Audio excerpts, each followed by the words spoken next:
오늘은 열왕기하 9장의 말씀을 보도록 하겠습니다. 이 역사서는 두 가지 관점에서 기록하고 있는데요. 하나님의 관점과 인간의 관점입니다. 하나님은 무엇을 보시는가 하는 것이죠. 오늘 이 역사서는 하나님의 관점에서 인간을 볼 때 인간은 죄투성인 것입니다. 그러나 하나님께서 긍휼을 여기셔서 그 죄투성인 인간 가운데 하나님이 구별하여 하나님의 선민을 구원하시고 그리고 깨닫게 하셔서 마침내 하나님의 백성으로 삼아가는 것입니다. 그 과정을 기록한 것이 바로 이 역사서입니다. 그래서 이 역사서는 하나님의 관점과 인간의 관점에서 바라봐야 합니다.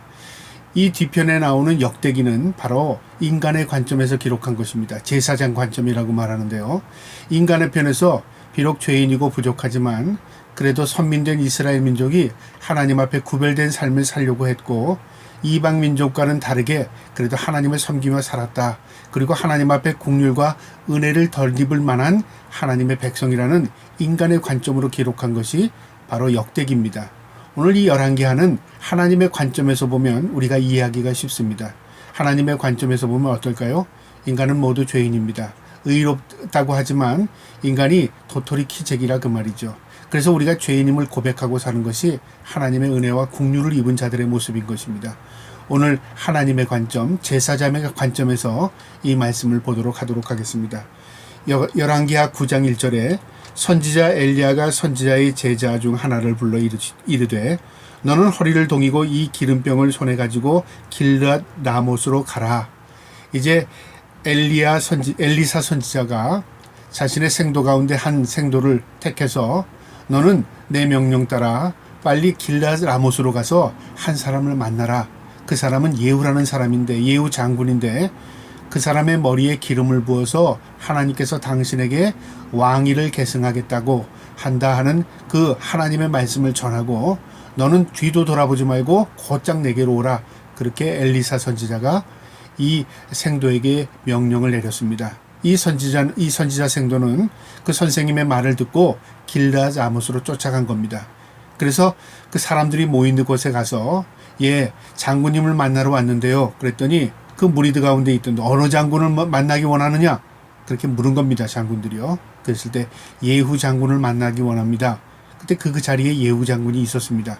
나를 뭐 때문에 만나려고 하느냐? 잠깐 깊이 말씀드릴 게 있습니다. 그리고 그를 방으로 들어가게 합니다. 그리고 그 방에 들어가서요. 둘이 긴밀하게 아무도 듣지 못하는 가운데 그에게 머리에 기름을 붓습니다. 그리고 그에게 하나님의 말씀을 전하는데요. 9장 6절에 보면 예후가 일어나 집으로 들어가니 청년이 그의 머리에 기름을 부으며 그에게 이르되 이스라엘 하나님 여호와의 말씀이 내가 내게 기름을 부어 여호와의 백성 곧 이스라엘의 왕을 삼으노니 너는 내 주 아합의 집을 치라. 내가 나의 종 곧 선지자들의 피와 여호와의 종들의 피를 이스라엘에게 갚아주리라. 하나님께서 예후를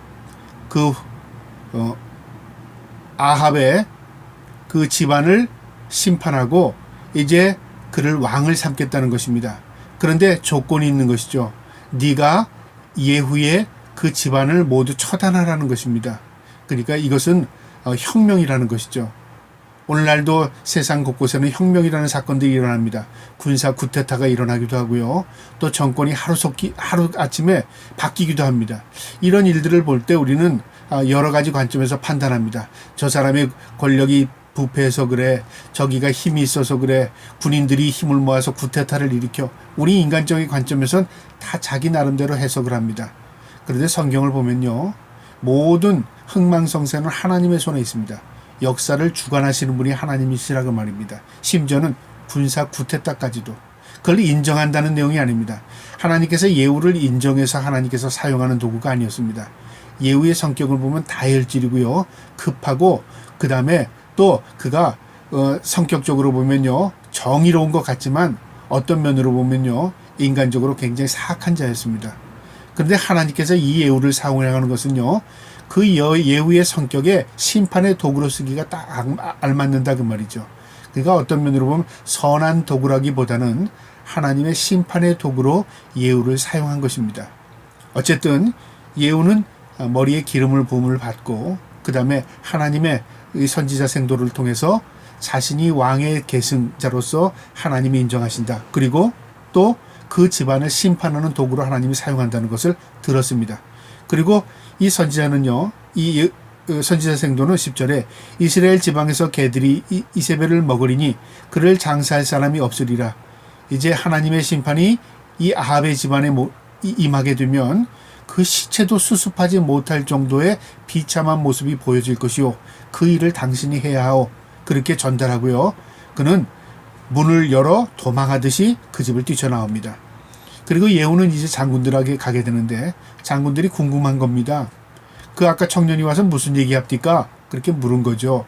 그때 예후가 참 난처했습니다. 무슨 뭐라고 얘기할까? 그런데 있는 그대로 얘기합니다. 12절에 보니까 무리가 이르되 당치 아니한 말이라 청하건대 그대는 우리에게 이르라 하니 대답하되 그가 이르기를 내가 말하여 이르기를 여호와의 말씀이 내가 내게 기름을 부어 이스라엘 왕으로 삼다 하였다 하더라 하는지라. 그자가 나에게 기름을 부으면서 이스라엘의 왕이 된다고 했습니다. 그 얘기를 한 겁니다. 그러니까 입장이 참 난처한 거죠. 왕이 있는 상태에서. 그런데 그 옆에 있던 장군들의 모습을 보니까요, 그 말을 듣는 순간에 확 달라집니다. 13절에요. 무리가 각각 자기의 옷을 급히 가져다가 섬돌 윗 곧 예후의 밑에 깔고 나팔을 불매르되 예후는 왕이라 하는지라. 갑자기 그들이 자신의 옷을 벗어서 돌 위에 깔고 그 위에 예후 장군을 앉히면서 모두 머리를 숙이는 것입니다. 그러면서 나팔을 불고 당신이 이제 우리의 왕입니다. 그렇게 말했다는 거죠. 어떻게 이런 일이 일어날 수 있을까요? 다 똑같은 동료 장군들이었는데 한 사람이 왕이 된다고 합디다 했더니 모든 장군들이 그를 추앙하는 것이죠. 우리의 사람의 마음을 산다는 게 쉽지가 않습니다. 또 사람의 마음을 귀합해서 모은다는 게 쉽지도 않습니다. 그런데 하나님께서 하실 수 있다고 말이죠. 이 예후가 힘이 있어서 능력이 있어서 그런 게 아니라 하나님께서 예후를 도구로 삼기 위해서요, 많은 사람들을 예후를 향하게 하는 것이죠. 그래서 역사의 주인 되시는 하나님께서 역사를 주관한다는 말을 우리가 할 수 있는 것입니다. 이처럼 예후가 모든 장군의 추앙을 받게 되고요, 이제 예후가 요람을, 그 이스라엘의 왕을 배반하는 사건이 일어납니다. 어떻게 배반을 하게 되냐면요, 14절에 이에 닙시 손자 여호사밧의 아들 예후가 요람을 배반하였으니 곧 요람이 온 이스라엘과 더불어 아람의 왕 하사엘과 맞서서 길랏 라못을 지키다가, 그러니까 이제 길랏 라못을 이제 지키기 위해서 이 전쟁을 하게 되는데요, 이 전쟁을 할 때 남유다도 그 사돈 관계에 있었기 때문에 끌어들입니다. 그래서 이 군사를 규합해서 이 아람을 치려고 했는데요, 이 전쟁 와중에 부상을 당합니다. 이 북이스라엘의 이 요람 왕이 부상을 당해서요, 몸을 수습하기 위해서 이스라엘로 돌아가게 됩니다. 그러니까 이제 예후 장군과 장군들이 이 전쟁을 치러야 됩니다. 근데 예후가 뭐라고 말하냐면요, 이 전쟁을 치르는 것이 아니라 너희들 한 사람들이라도 이 성으로 도망하여 이스라엘로 돌아가지 말고 다 돌아가라, 그렇게 말합니다. 그러니까 전쟁을 하다가 전쟁에 중지된 거죠. 그러니까 왕의 뜻과는 전혀 다르게 전쟁터에서 장군들이 전쟁을 하지 않는 겁니다. 그리고 예후가 이제 왕을 만나러 이제 이스라엘로 들어갑니다. 16절에요. 예후가 병거를 타고 이스라엘로 가니 요람 왕이 거기에 누워 있음이라. 유다의 왕 아하시아는 요람을 보러 내려왔더라. 이제 이스라엘의 남유다의 왕 아하시아도 거기 있었고, 그 다음에 부상당한 이스라엘의 왕 요람도 거기 있었고, 이제 예후는 전쟁터에서 돌이켜서 자기의 군사들과 함께 이스라엘로 왕을 만나러 가는 겁니다. 이스라엘 성에서 파수꾼이 내다보니까요, 멀리서 예후 장군이 전차를 타고 오는 게 보여집니다. 그러니까 왕에게 보고한 거죠. 그랬더니 왕이 뭐라고 말하냐면, 이상하다, 왜 전쟁을 안 하고 돌아올까, 그런 생각이 들지 않았겠습니까? 그래서 한번 전령을 보내서 물어라. 마음이 급한 겁니다. 그래서 이제 전령을 보냅니다. 왕이 말을 들은 전령이 가서 그 예후 장군을 만나서 예후를 만나서 이렇게 말합니다. 왕이 말씀하시되 평안하냐 묻습니다. 그러니까 무슨 일 없습니까? 잘 진행되고 있습니까? 그거죠. 물었더니 네가 알 바 아니다. 넌 내 뒤로 물러서라, 그 말이죠. 그러니까 상대를 안 하고 내 뒤로 물러서라, 그렇게 말한 겁니다. 그러니까 전령을 보냈는데 소식이 없는 겁니다. 그 왕이 또 애타는 마음으로 다시 두 번째 전령을 보냈는데 그 전령도 돌아오지 않은 것입니다. 그러니까 직감을 한 거죠. 이거 무슨 큰일이 일어나나 보다. 마차를 준비해라. 내가 직접 나가겠다. 그래서 요람 왕과 그 다음에 남쪽 유다의 아하시아 왕이 같이 이제 전차를 몰고 이제 예후를 만나러 들판으로 나간 겁니다. 멀리 있는 예후를 만나서 평안하냐? 무슨 일 없냐? 그렇게 물어본 겁니다. 자, 그런데 이 요람이 어떤 태도를 보냐면 21절에 요람이 이르되 메우다 하매 그의 병거를 메운지라. 이스라엘 왕과 요람의 유다 왕 아하시아가 각각 그의 병거를 타고 가서 예후를 맞을새 이스라엘 사람 나봇의 토지에서 만나매. 나봇의 토지, 옛날에 그 아합 왕이 이 나봇이라는 사람의 이 밭 포도원을 빼앗으려고 했던 사건 있잖아요. 그러니까 이 땅은 어떤 면으로 보면 불의한 땅, 죄악의 땅, 그 다음에 나봇의 입장에서는 빼앗긴 땅이었고 하나님 앞에서는 심판의 땅이 되는 것입니다. 이 땅 앞에서 만나게 된 겁니다.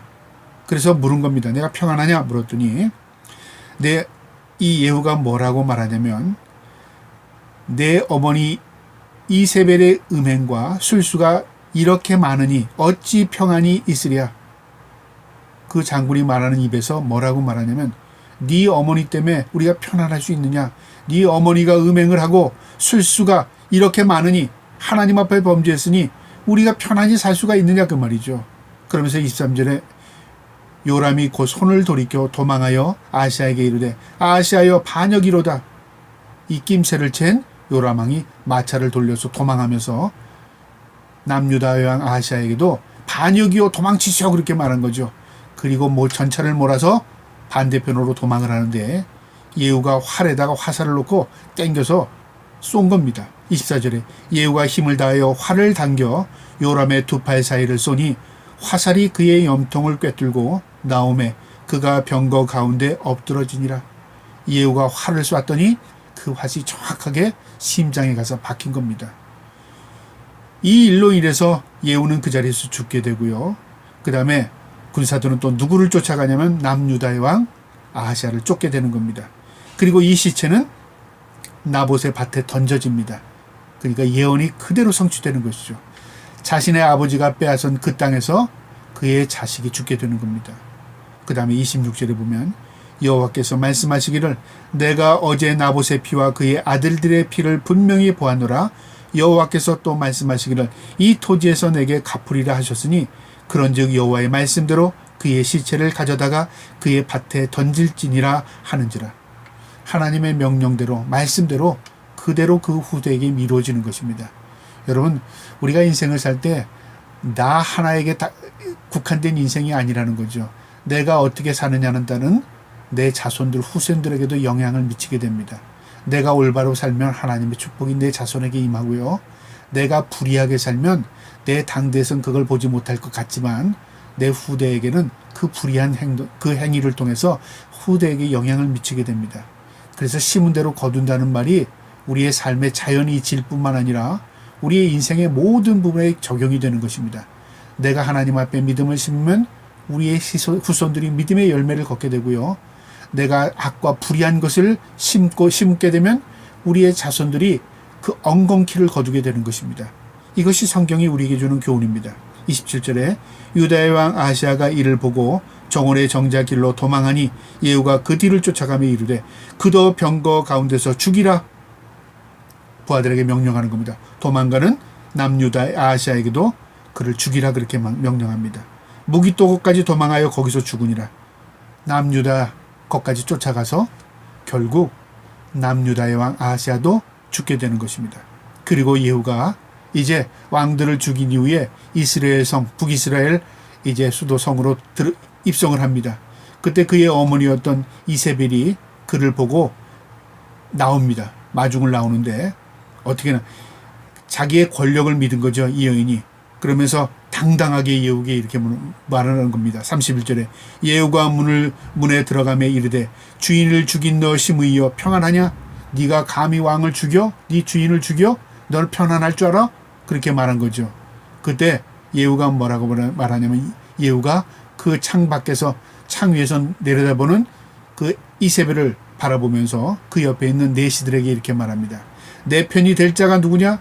저 여인을 집어 던지라 그렇게 말합니다. 32절에 예후가 얼굴을 들어 창을 향하고 이르되 내 편이 될 자가 누구냐? 그러니까 지금 이세벨의 옆에 있는 내시들에게 말한 거죠. 너희들 내 편 될래? 아니면 저 편 돼서 같이 죽을래? 그 말이죠. 그러니까 내시들이 겁이 나지 않았겠습니까? 그러면서 누구냐 하니 두어 내시가 예후를 내다보는지라 이르되 그를 내던지라 하니 내던짐에 그의 피가 담과 말에 튀더라. 예후가 그의 시체를 밟으니라. 결국 그 절대 권력 같았던 이 이세벨도 그의 옆에 있던 이 내시들에게 집어던짐을 당해서요. 결국 땅바닥에 떨어져서 비참하게 죽게 되는 겁니다. 그리고 그 시체는 거두지 않습니다. 자, 그런데 시간이 지나서 그 시체를 수습하려고 그랬더니요. 시체가 다 개들이 다 뜯어 먹어버린 겁니다. 34절에 예후가 들어가 먹고 마시고 이르되 가서 이 저주받은 여자를 찾아 장사하라. 그는 왕의 딸이니라 하매 이제 그 여인의 시신을 다 수습해라 그렇게 말한 거죠. 그런데 가봤더니 35절에 가서 장사하려 한즉 그 두 골과 발과 그의 손 외에는 찾지 못하니라. 몸통과 발은 다 없어져 버린 겁니다. 동물들이 다 뜯어 먹어버린 거죠. 36절에 돌아와서 전하니 예후가 이르되 이는 여호와께서 그 종 딥세 사람 엘리야를 통하여 말씀하신 바라. 이르기를 이스라엘 토지에 개들이 이세벨의 살을 먹을지라. 하나님의 말씀대로 결국 이루어졌구나. 예후도 그것을 깨닫게 됩니다. 오늘 이 말씀을 통해서 우리에게 주는 교훈은요. 하나님은 모든 죄를 회개할 수 있는 기회를 주셨습니다. 물론 이 죄인이었던 이 요람에게도 그랬고요. 그의 또 아버지였던 아합에게도 그랬습니다. 하나님은 악한 자에게도 회개할 수 있는 기회를 반드시 주십니다. 그런데 그가 회개할 수 있는 기회를 놓치게 되면 어떤 결과를 내겠죠? 하나님의 말씀은 그대로 이루어집니다. 거두들이지 않습니다. 하나님은 말씀하시고 그 말씀을 진행할 때 그냥 우리를 배제하고 하나님 그냥 말씀을 진행하시는 게 아니라 우리에게 깨달을 수 있도록 기회를 주시고요. 회개할 수 있도록 기회를 주시고 돌이킬 수 있는 기회를 주십니다. 그러니까 그게 사랑의 하나님이십니다. 그런데 그걸 돌이키지 않고 깨닫지 못하면 하나님의 말씀은 하나님의 말씀대로 반드시 이루어지는 것입니다. 성경은 우리에게 그렇게 보여줍니다. 또 하나님을 무시하고 끝까지 회개하지 않으면 어떻게 될까요? 그것은 심판입니다. 우리가 지금 이 땅에 사는 동안에요. 우리가 하나님의 은혜를 입고 사는 것입니다. 기회의 삶입니다. 내가 하나님 앞에 선한 삶을 살 수 있는 기회, 내가 죄악들을 회개하고 하나님 앞에 바로 설 수 있는 기회를 주시는 겁니다. 하나님께서는 우리를 구속해 나가시는 과정 가운데요. 우리를 먼저 택하셔서 하나님의 백성 자녀 삼으셨습니다. 자녀 삼았기 때문에 구원받는 게 아니라 자녀 삼은 백성은 하나님 앞에 자녀의 삶을 살아가는 것입니다. 우리가 삶이 그래서 중요한 이유는 뭐냐면 내가 택함받았다, 구원받았다 그것만 보게 되면 전적인 하나님의 은혜로 우리가 구원받는 것이지만 우리가 하나님의 편에서는 택함받은 네가 어떻게 살았냐는 물을 때 난 삶은 없습니다. 그냥 택함받았으니까 난 구원받죠. 그렇게 말할 수 있는 게 아닙니다. 그래서 하나님의 관점과 우리의 관점이 완전히 다를 때 있습니다. 하나님의 관점은 뭐죠? 선과 악을 분명히 구별하십니다. 우리의 관점에서는 뭐죠? 내가 하나님 앞에 어떻게 살아드렸느냐 그겁니다. 저와 여러분이 하나님 보시기에 우리가 선한 삶을 살기를 원하고 우리의 관점에서 하나님을 모시고 하나님의 기쁨이 되는 삶을 살아드릴 수 있는 우리 모두가 될 수 있기를 주님의 이름으로 축복합니다. 아멘.